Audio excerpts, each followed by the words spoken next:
নমস্কার বন্ধুরা, চলে এলাম আজকে আবার একটা রেসিপি নিয়ে। তো আজকে আমার রেসিপিতে থাকছে বাটা মাছ। তো বাটা মাছটা সম্পূর্ণ মুখরোচক স্বাদে করব।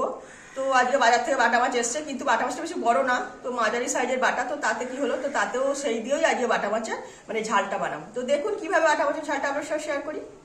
তো দেখতেই পাচ্ছেন এখানে বাটা মাছ নেওয়া রয়েছে।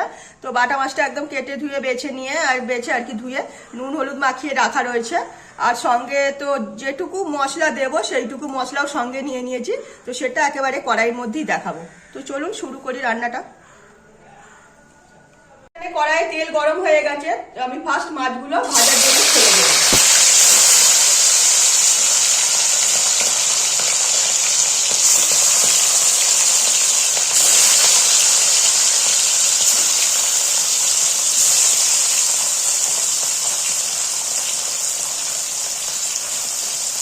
তো দেখতেই পাচ্ছেন বাটা মাছটা ভালো মতো ভেজে নিয়েছি।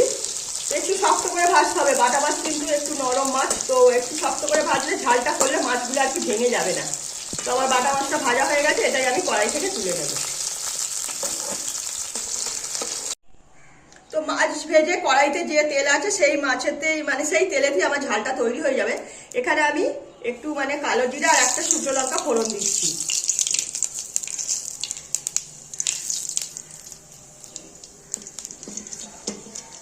ফোড়নটা আমার ভালো মতো একটু ভেজে নিলাম। তো এর মধ্যে এখানে আমি টমেটো রেখেছি, অর্ধেকটা টমেটো, ছোট অর্ধেকটা টমেটো, তো সেটা এর মধ্যে ছেড়ে দিচ্ছি। তো টমেটোটা আপনার না দিলেও না দিতে পারেন, তো একটু হালকা টক টক ভাব আসবে। তো টমেটোটা আমি একটু ভেজে নিচ্ছি তেলের মধ্যে। এখানে ঝালের জন্য 3-4টে কাঁচা লঙ্কা রেখেছি, সেটাও দিয়ে দেবো।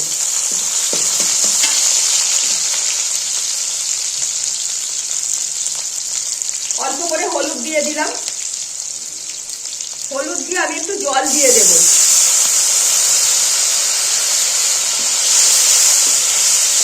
জল দিয়ে দিয়েছি। এবার আমি এখানে যে সর্ষে আর পোস্ত কাঁচা লঙ্কা বেটে রেখেছি সেইটা আমি পরিমাণ মতো দিয়ে দেব।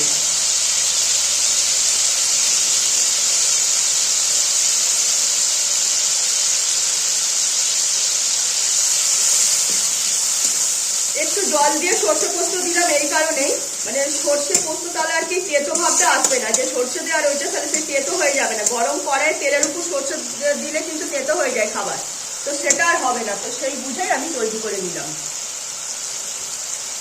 ব্যালেন্স মতো আমি নুন দিয়ে দিলাম।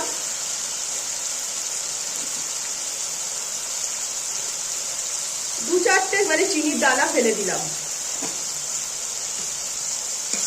এইটা আমি মশলাটা একটু কষিয়ে নেবো তেল ছেড়ে আসা পর্যন্ত। তো তারপরে আমি এর মধ্যে জল দিয়ে দেবো। মশলাটা ভালো মতো ভেজে নিয়েছি, তেল ছেড়ে দিয়েছি। এবার এর মধ্যে আমি পরিমাণ মতো জল দিয়ে দেবো।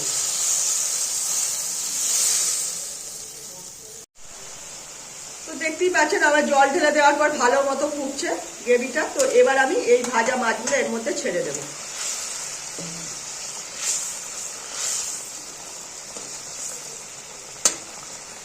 ভাজা মাছগুলো দিয়ে আমি 2-3 মিনিট একটু মানে এইভাবেই ফুটতে দেবো। তো এর মধ্যে আমি ধনেপাতা দিয়ে দেবো। যেহেতু মাছের ঝাল হচ্ছে, তো একটু ধনেপাতা দিলে খাবারটা খেতে বেশি ভালো লাগবে। একটু ফুটতে দেবো যাতে মাছের গন্ধটা এই গ্রেভিটার মধ্যে টেনে দিতে পারে, আর গ্রেভিটা আরেকটু গাঢ় হয়ে যাবে। তো এরকমই আমি এখন 2-1 মিনিট ফুটিয়ে নেব। তো দেখতেই পাচ্ছেন আমার মাছটা পুরো রান্না হয়ে গেছে। এর মধ্যে অল্প একটু সর্ষের তেল নিয়েছি খন্তির মধ্যে, তো সেটা আমি এর মধ্যে ছড়িয়ে দিলাম। তো একদম গ্রেভিটা পুরো একটা গাঢ় গ্রেভি তৈরি হয়ে গেছে। আমার খাবারটা পুরো একদম রেডি হয়ে গেছে। এবার আমি এটাই নামিয়ে নেব। তো দেখলেন কত সিম্পল পদ্ধতিতে আমি বাটা মাছের ঝাল আপনাদের সামনে শেয়ার করলাম।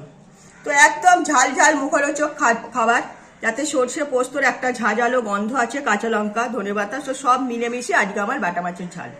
তো অবশ্যই বাড়িতে একবার এইভাবে ট্রাই করতে হবে যে আমার বাটা মাছের ঝালটা কেমন হয়েছে। তো ভালো লাগলে লাইক শেয়ার কমেন্ট সাবস্ক্রাইব করুন আমার চ্যানেলটাকে। তো আজকের মতো আমার রেসিপি এখানেই শেষ করলাম। সবাই ভালো থাকবে।